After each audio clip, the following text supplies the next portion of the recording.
So chapter 4 is all about solving systems of equations. So we're going to start with just equations and then eventually get to inequalities.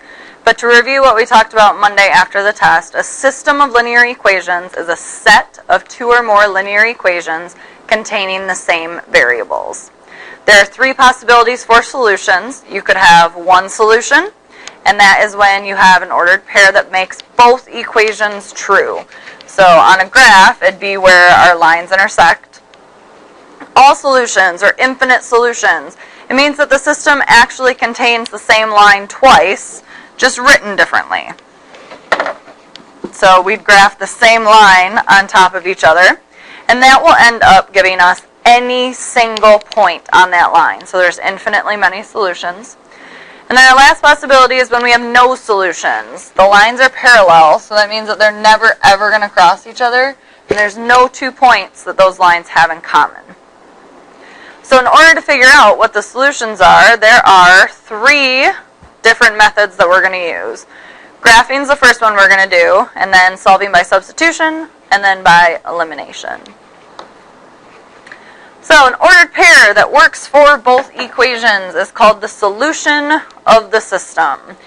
So if we want to solve by graphing, the first step is to graph the 2 lines that we have. So this very first one, y equals 3x plus 2. My m, my slope, is 3, so let's turn that into a fraction so I can do rise over run. And my b is positive 2. And remember, that's a point. The point is at 0, 2. So that's what we're going to start with. 0, 2 is right here. And then my slope says I need to go up 1, 2, 3 over 1. 1, 2, 3 over 1. And we can even go down 1, 2, 3, backwards 1. And then connect the dots. And you want to try to draw them in as straight of a line as possible. I would recommend using a ruler or something else where you can draw a straight line, because mine is not straight at all. And now let's graph the next one. For this one, my m is invisible, so we know it's a 1, turned into a fraction. And then my b is negative 2. So I'm going to start down here. And then my slope tells me I'm going to go up 1 over 1, up 1 over 1. I can go backwards and down 1, backwards and down, and then connect the dots.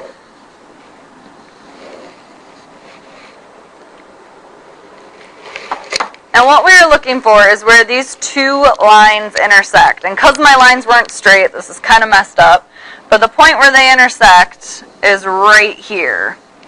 This is back at negative 2, negative 4. Now the sucky thing about graphing is it's not exact. So we need to check our answer to make sure that it's correct.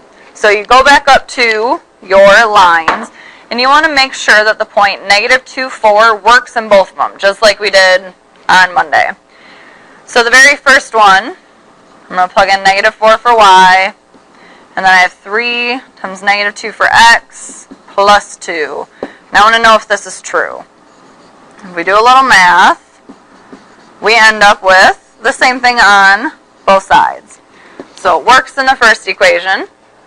And now let's double check that this point was on the blue line as well. So I have negative 4 again for y. And I want to know if that equals a negative 2 minus 2. And it definitely does. So now that I know my solution works in both of them, I'm confident that this is the right answer. Negative 2, negative 4.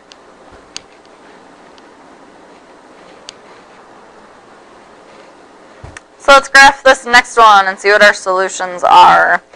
Both of these are in standard form, and we graphed standard form by finding the intercepts. So let's do that with this one. I want to find the x-intercept.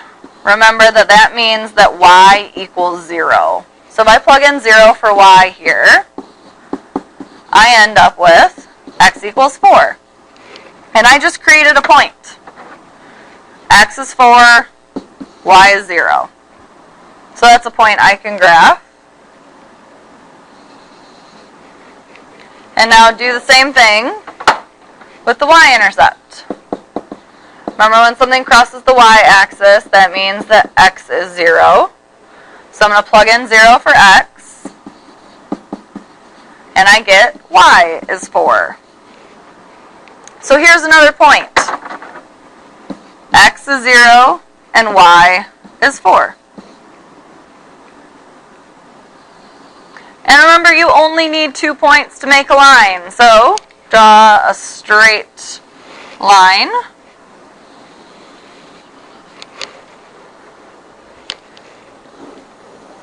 And now let's graph the other one. This one is also in standard form, so let's find the x-intercept again. We know that that means y equals 0. And this time we get x equals 1, so there's our first point, 1, 0. And for our y-intercept, remember that x is 0. So we end up with y equals 1, and there's our second point. So 1, 0, and 0, 1, here and here. Pretty close together, but that's still all we need to make a line. Now again, I know my lines aren't very straight, but what they look like here is that they are parallel. So in this case, they should never, ever, ever cross, which means that there are no possible solutions for this. There's not going to be a single point that they intersect. So once we graph this and we find out that they're parallel, we can write no solution.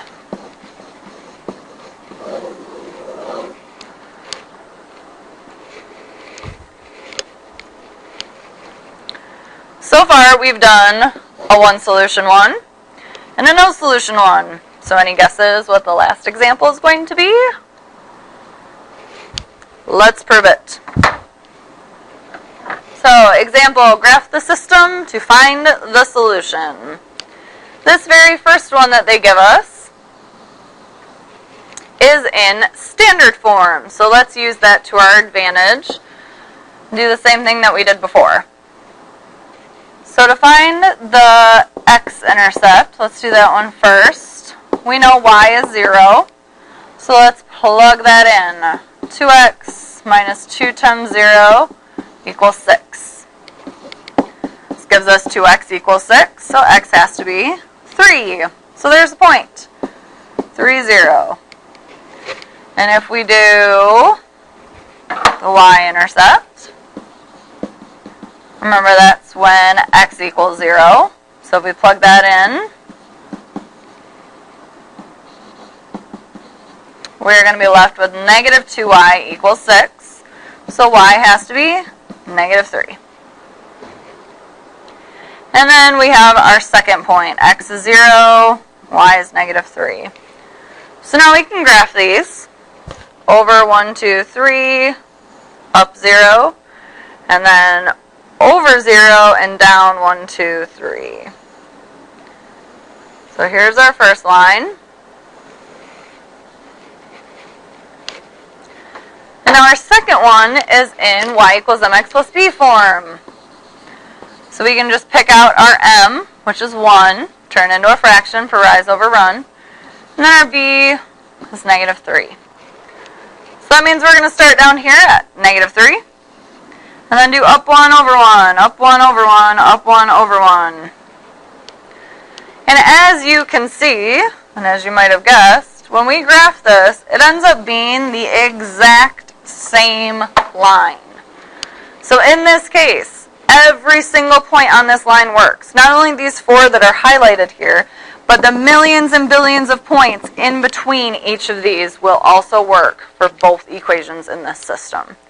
So to wrap this one up, to give this one an answer, you have to say all real numbers. Or you could say infinite solutions.